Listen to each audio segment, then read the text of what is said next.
नमो बुद्धाय जय Bhim friends. तर वर्षावास series मध्ये तुम्हा सर्वांचं खूप मनापासून स्वागत. तर आज आपण वर्षावास सिरीज मध्ये बघणार आहोत 10 पारमिता. तर 10 पारमिता म्हणजे बोधिसत्वाकडनं बुद्धत्वाकडे जाण्याचा जो प्रवास असतो, ह्या प्रवासामध्ये ह्या 10 पारमिता पूर्ण करायला जसं तुम्हाला पंचशील शेअर केलं किंवा अष्टशील शेअर केलं, त्याच्यामध्ये आपण शील बघितले. त्याच्यामध्ये आपण बघतो काया वाचा मनाने आपण हे शील भंग करणार नाही, पर्टिक्युलर खोटे बोलणार नाही किंवा चोरी करणार नाही. तसंच पारमितामध्ये सुद्धा प्रत्येक पारमिताच्या अशा 3 लेवल असतात. म्हणजे मॅक्सिमम आपण ती पारमिता पूर्ण करण्यासाठी काही विचार करत नाही. म्हणजे मॅक्सिमम आपण लास्ट स्टेज असं बोलू शकतो. अगदी आपल्या म्हणजे जीवावर जरी बेतलं ना, तरी आपल्याला ती पारमिता पूर्णच करायची. जसं की खोटे बोलायचं नाहीये. तर कुठलाही प्रसंग असू दे, की जर आपण त्या क्षणी जर खोटं बोललो नाही, तर आपल्या म्हणजे जीवावर बेतू शकतो. अशी सिच्युएशन जरी असली तरी सुद्धा जात नाही. म्हणजे मॅक्सिमम पराकाष्ठा असती ह्या सगळ्या पारमितांचं अगदी काटेकोरपणे पालन करणं असं बोलू शकतो. आपण सर्वोच्च म्हणजे प्रत्येक नियमाचा बोलू शकतो किंवा प्रत्येक आचरणाचा जो सर्वोच्च बिंदू असतो ना, तो प्रत्येक पारमितामध्ये गाठायचा असतो. म्हणजे त्या व्यक्तीला बुद्धत्व प्राप्त होतं. बाबासाहेब ना वर्ल्ड बुद्धिस्ट फेलोशिप साठी गेले असताना ना, तिकडनं मग ते श्रीलंकेला गेलेले आणि श्रीलंकेमध्ये बाबासाहेबांना प्रथम लिव्हिंग बोधिसत्व असं संबोधण्यात आलं होतं. तर आपण बघू शकतो बाबासाहेबांनी सुद्धा त्यांच्या आयुष्यामध्ये ना भरपूर पारमिता पूर्ण केलेल्या आहेत. जसं की शील असेल किंवा समाजाप्रती मॅक्झिमम कॉन्ट्रीब्युशन असेल, कुठलाही भेदभाव न करता. ह्या म्हणजे बाबासाहेबांबद्दल तर सर्वांनाच माहिती आहे बाबासाहेबांनी काय काम केलेलं आहे. जे बोधिसत्व असतात त्यांना बुद्धिझम खूप चांगल्या पद्धतीने कळालेला असतो. त्यांना बुद्धांची फिलॉसॉफी खूप चांगल्या पद्धतीने माहित असते आणि त्यांना हवं असेल तर ते त्याच्यामध्ये डीप असं स्टडी करून किंवा 10 पारमिता आपल्या कंप्लीट करून बुद्धत्व प्राप्त करू शकतात. पण ते बाय चॉईस हे निवडतात की म्हणजे पारमिता कंप्लीट करतात मॅक्झिमम, पण ते हे निवडतात की ह्या समाजामध्ये सध्या म्हणजे करंट सिच्युएशन मध्ये लोकांच्या ज्या समस्या आहे, लोकांना बऱ्याच समस्यांना तोंड द्यावं लागतं की जे प्रॉब्लेम आहे ते सॉल्व्ह करणं आणि सगळ्या म्हणजे समाजासाठी देशासाठी काम करणं, त्यांना ह्यातून बाहेर काढणं, त्यांना योग्य मार्गदर्शन करणं, हे सगळं काम करणं निवडतात. जसं की आपण बघतो बाबासाहेबांनी तेच काम केलेलं आहे. संविधानाच्या माध्यमातून सर्वांना आपल्याला समान हक्क दिलेले आहेत आणि खूप करुणा केलेली आहे सर्वांना, खूप मैत्री आहे बाबासाहेबांकडे. हे आपल्याला बाबासाहेबांच्या कामातून दिसतं. म्हणजे बाबासाहेबांनी खूप अन्याय सहन केलेला. त्या एक अशा म्हणजे समाजातनं बाबासाहेब येत होते की त्या समाजावर अन्याय झालेला होता पिढ्यानपिढ्या. पण बाबासाहेब जेव्हा संविधान लिहितात तेव्हा बाबासाहेबांच्या मनामध्ये कोणाविषयीच राग नाही, द्वेष नाही, काहीही भावना नाही. ते संविधानामध्ये सर्वांना अगदी समान हक्क निघतं. म्हणजे अगदी समान हक्क देतात संविधानामध्ये.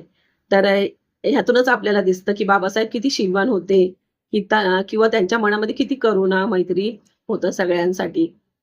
तर म्हणूनच आपण बाबासाहेबांना बोधिसत्व म्हणतो. तर आता 10 पारमिता आपण बघणार आहोत. तर ह्या 10 पारमितांचं ना खूप काटेकोरपणे पालन केल्यानंतर बुद्धत्व प्राप्त होतं. हा खूप कठीण प्रवास आहे. बुद्ध काय बोलतात, कोणीही बुद्ध बनू शकतो, आपणही बुद्ध बनू शकतो. पण तो रस्ता सोपा नाहीये, खूप अवघड आहे. खूप काटेकोरपणे त्या 10 पारमिता पूर्ण करायला लागतात, तेव्हाच आपल्याला बुद्धत्व प्राप्त होतं.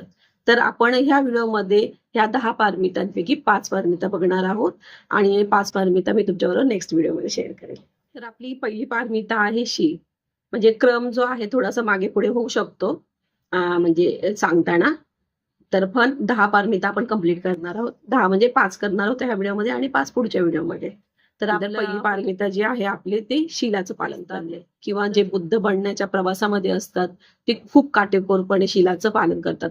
कुठलीही परिस्थिती येऊ दे, कितीही वाईट परिस्थिती येऊ दे, कोणी त्यांच्यावर दबाव टाकू दे किंवा काही असू दे, म्हणजे असं नाही की ही सिच्युएशन अशी होती म्हणून माझं शील भंग झालं किंवा थोडासा मी भरकटलो, असं सगळं बोलण्याचा चान्स नसतो. कारण की त्यांनी ऑलरेडी पंचशील, अष्टशील आणि वर्षानुवर्षाची साधना असते, त्याच्या मागे खूप अभ्यास असतो आणि म्हणून तर म्हणजे पारमिता ज्या आहेत ना म्हणून तर उपासक किंवा सामान्य जे लोक आहेत त्यांच्यासाठी पंचशील लिहिलेलं आहे. उपवासातलं आपण अष्टशील पालन करू शकतो किंवा जेव्हा विपश्यना शिबिरला जातो तेव्हा आपण अष्टशीलाचं पालन करतो आणि त्याच्यामध्ये पण स्टेजेस आहेत. पंचशील पण पालन करण्यामध्ये कसं तुम्ही सुरुवातीला एक इनिशियल लेवलचं जेव्हा सुरुवात करता तेव्हा पालन करू शकतो आणि त्याच्यामध्ये मग आणखीन थोडंसं डीप जाऊन पंचशीलचं तुम्ही पालन करू शकतो.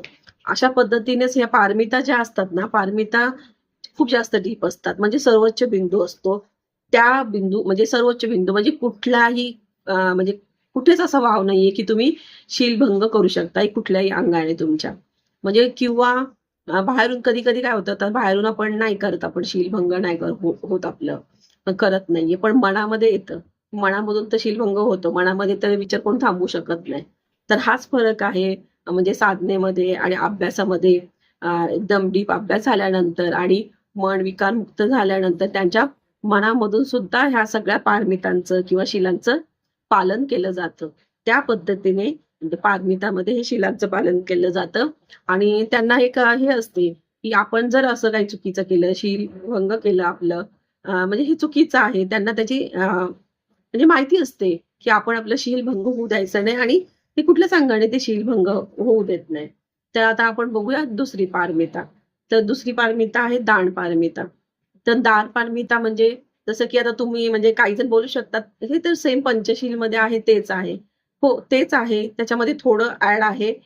पण ह्याचं जी म्हणजे जे पंचशीलमध्ये पालन करणं शिलांचं आणि पारमिता पालन करणं हे खूप कठीण आहे. कारण की अगदी डीपमध्ये ह्याचं पालन खूप काटेकोरपणे करायला लागतं पारमिता पालन करताना. कारण हा बुद्धत्वाचा प्रवास आहे.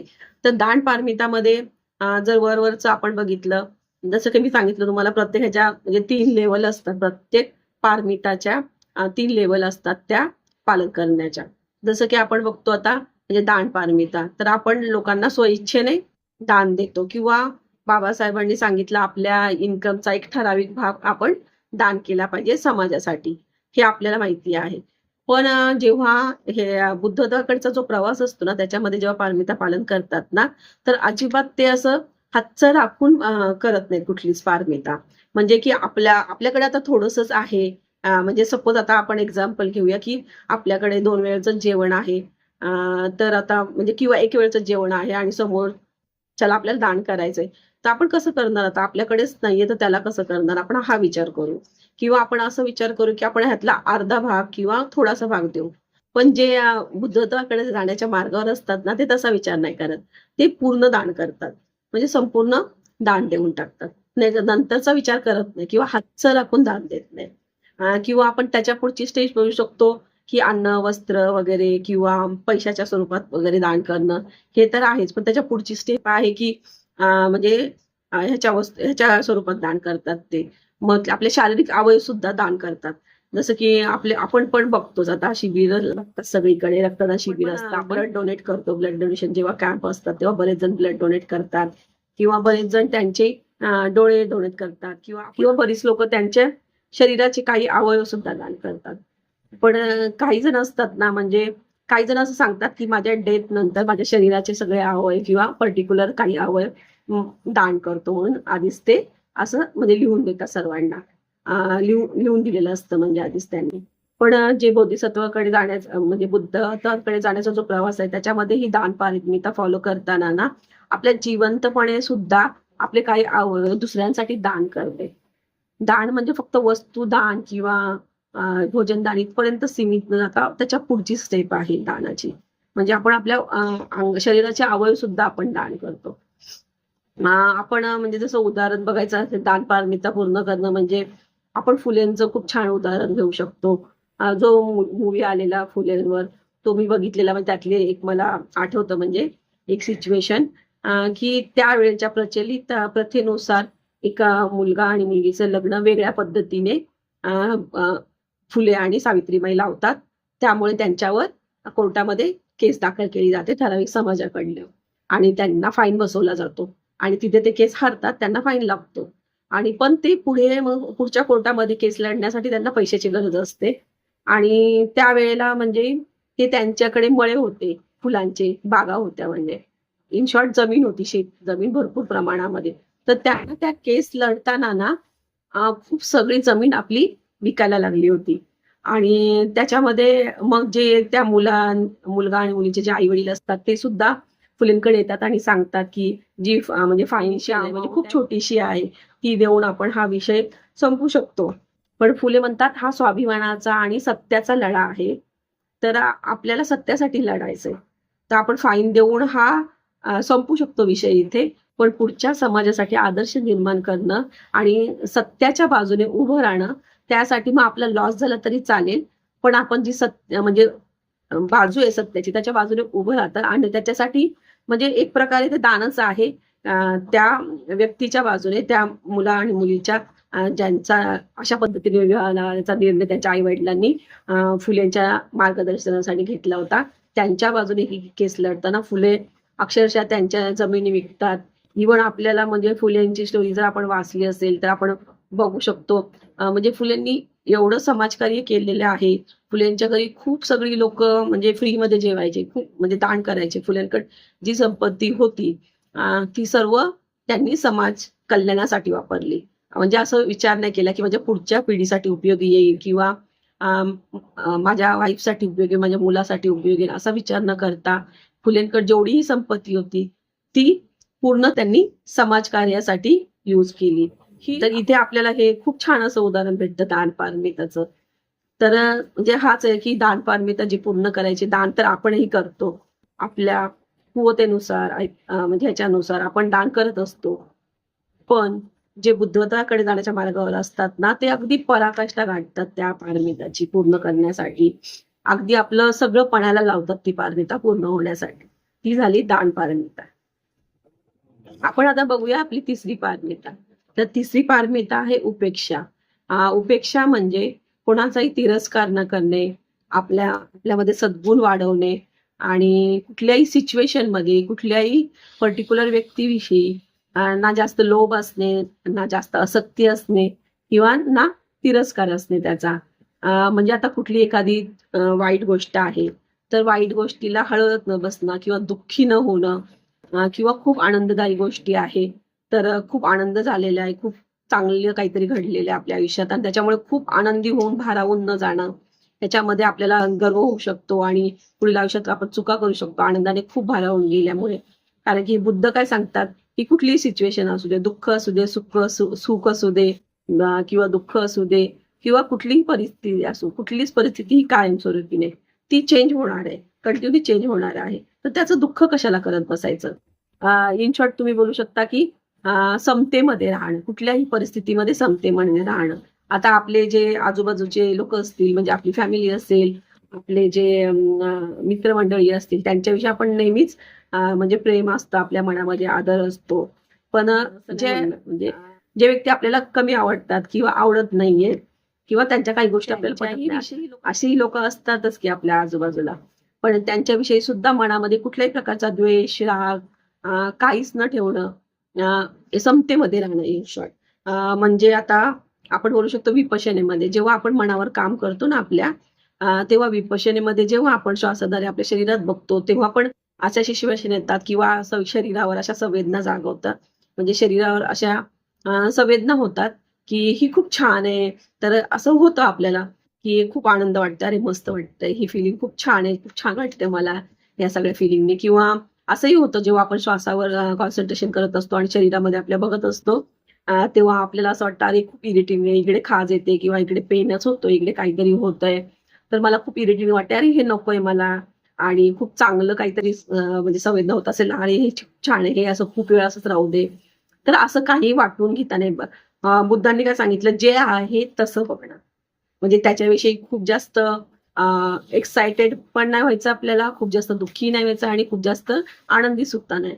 ऍज इट इज बघणं, जसं आहे तसं बघणं. कारण की कालांतराने ते सुद्धा नष्ट होणार आहे.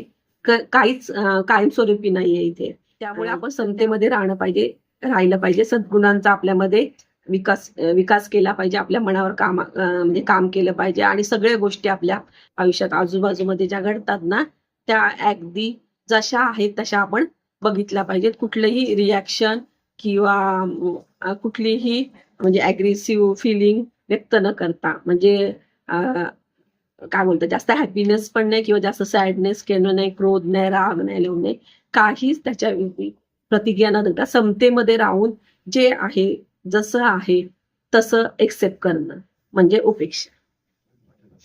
तर आपण आता बघूया आपली चौथी पारमिता.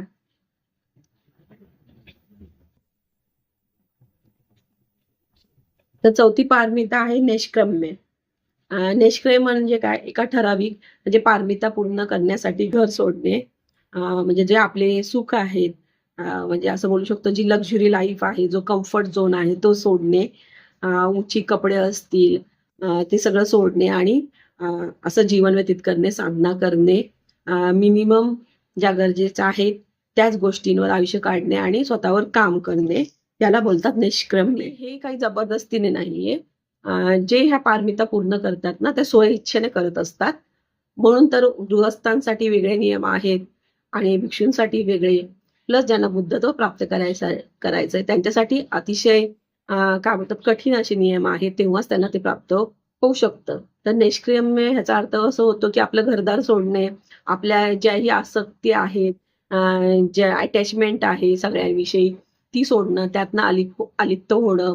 आपल्याला जी लक्झरी लाईफ असते, जी कम्फर्ट झोन असतो, म्हणजे अगदी ह्याच्यामध्ये जगणं किंवा ते सगळं आपण सोडणं किंवा अगदी मिनिमम जेवढं गरजेचं आहे शरीरासाठी, तेवढं भेटलं तरी आपण म्हणजे तेवढं भेटलं तरी आपल्याला इनफ आहे.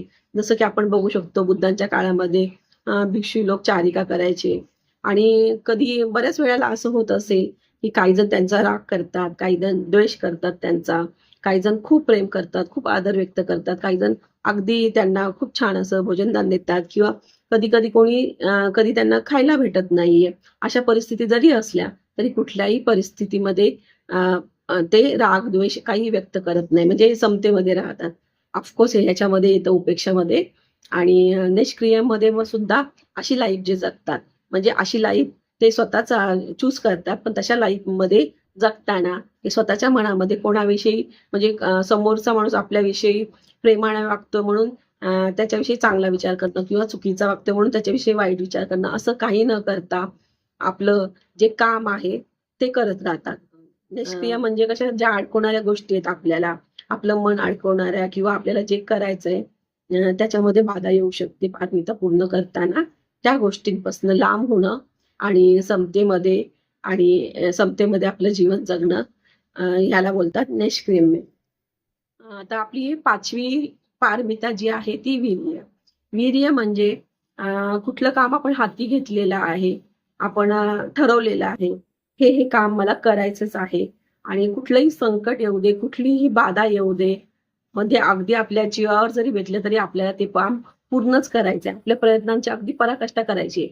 म्हणजे जेवढे शक्य आहेत आपल्यामध्ये जेवढं सामर्थ्य आहे, जेवढी शक्ती आहे, जेवढ्या पॉसिबिलिटी त्या सगळ्या यूज करून आपल्याला ते हाती घेतलेलं काम कसंही करून पार पाडायचंय. मग मध्ये कितीही अडथळे आले तरी आपल्याला ते काम कंप्लीटच करायचं आहे. याला म्हणतात वीर्य. म्हणजे आपल्या कामाप्रती अगदी निष्ठा ठेवणं आणि कुठल्याही परिस्थितीमध्ये म्हणजे असं बोलू शकतो तुफान येऊ दे, आंधी येऊ दे, मुसळधार पाऊस पडू दे किंवा काही. हे तर खूप छोटं झालं. त्याच्या पेक्षा मोठ्या पण गोष्टी घडल्या, तरी सुद्धा आपल्याला ते काम पूर्णच करायचंय आपल्या आयुष्यामध्ये. म्हणजे जसं की आपण आता बाबासाहेबांचं उदाहरण घेऊ शकतो. जसं बाबासाहेबांनी जे काम हाती घेतलेलं म्हणजे संविधान सुपूर्त करणं आपल्या भारत देशाला हे संविधान देणं. तर म्हणजे त्यावेळेला बाबासाहेबांची म्हणजे जी तब्येत होती, ती खूप म्हणजे खूप बिघडलेली होती. त्यांना डॉक्टरने कंप्लीट रेस्ट सांगितलेला. जास्त काम करण्यासाठी हे केलेलं म्हणजे नको सांगितलेलं. पुन्हा रात्रीचे जागरण करायचे नाही, हे सगळं सांगितलेलं. पण बाबासाहेबांना कुठल्याही परिस्थितीमध्ये ते संविधान कंप्लीट करून देशाला द्यायचंच होतं. म्हणजे अगदी त्यांनी आपल्या तब्येतीचा विचार केला नाही. डॉक्टरने तरी त्यांना सांगितलं असेल, की तुम्ही जर असं हे वेळेवर जेवला नाही, व्यवस्थित झोप घेतली नाही, रेस्ट केली नाही, तर तुमच्या तब्येतीला ते चांगलं नाहीये. पण त्याचा सुद्धा त्यांनी विचार केला नाही. पण आपलं हाती घेतलेलं जे काम आहे ते कंप्लीटच केलं. अशा पद्धतीने ही वीर्य पारमिता जी आहे पूर्ण होते. म्हणजे कुठल्याही परिस्थितीत, कुठलंही संकट आलं तरी आपल्याला ते आपण हातात घेतलेलं काम आहे, ते पूर्ण करायचंच आहे.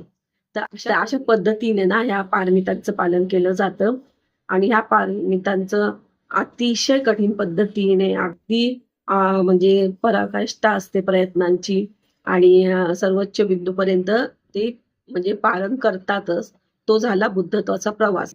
जसं की मी तुम्हाला म्हणजे या आधीच्या व्हिडिओ जेव्हा आपण ही सीरीज सुरू केली ना, तेव्हाच मी तुम्हाला सांगितलेलं अगदी ज्या बेसिक आणि बुद्धिझमच्या रिलेटेड ज्या बेसिक गोष्टी तिथून आपण सुरू करणार आहे किंवा बेसिक जे आहे म्हणजे जे बेसिक आहे बुद्धिझमचं ते आपण फक्त शेअर करणार आहेत या वर्षीच्या वर्षावास सिरीज मध्ये. तरी माझा पुढे ना म्हणजे तसा प्रयत्न राहील की आणखीन डीप मध्ये बुद्धिझम मध्ये आणखीन चांगल्या पद्धतीने कसं तुमच्याबरोबर शेअर करता येईल म्हणजे त्या पद्धतीने माझा सुद्धा अभ्यास सुरू आहे. मला स्वतःला आधी समजून घ्यायला लागेल, त्यानंतरच मी तुमच्याबरोबर शेअर करू शकते. त्यामुळे ह्या वर्षाच्या वर्षावासमध्ये तरी अगदी बेसिक गोष्टी ज्या आहेत बुद्धिझमच्या मी त्या तुमच्याबरोबर शेअर करणार आहे. मोठा होईल ना व्हिडिओ म्हणून मी या व्हिडिओमध्ये 5 पारमिता तुमच्याबरोबर शेअर केलेल्या आहेत आणि उरलेल्या पारमिता ज्या आहेत त्या आपण पुढच्या व्हिडिओमध्ये बघूया. तर मला असं वाटतं तुम्हाला हा व्हिडिओ आवडला असेल ना तर व्हिडिओला लाईक करा, कमेंट करा आणि शेअर करा. तुम्हाला वाटत असेल की ज्याला याची आवश्यकता आहे तर त्यांना हवी किंवा कोणाला माहिती होईल. तुम्हाला जर ही माहिती चांगली वाटत असेल ना तर शेअर सुद्धा करा व्हिडिओला. आणि भेटूया आपण पुढच्या व्हिडिओमध्ये लवकरच.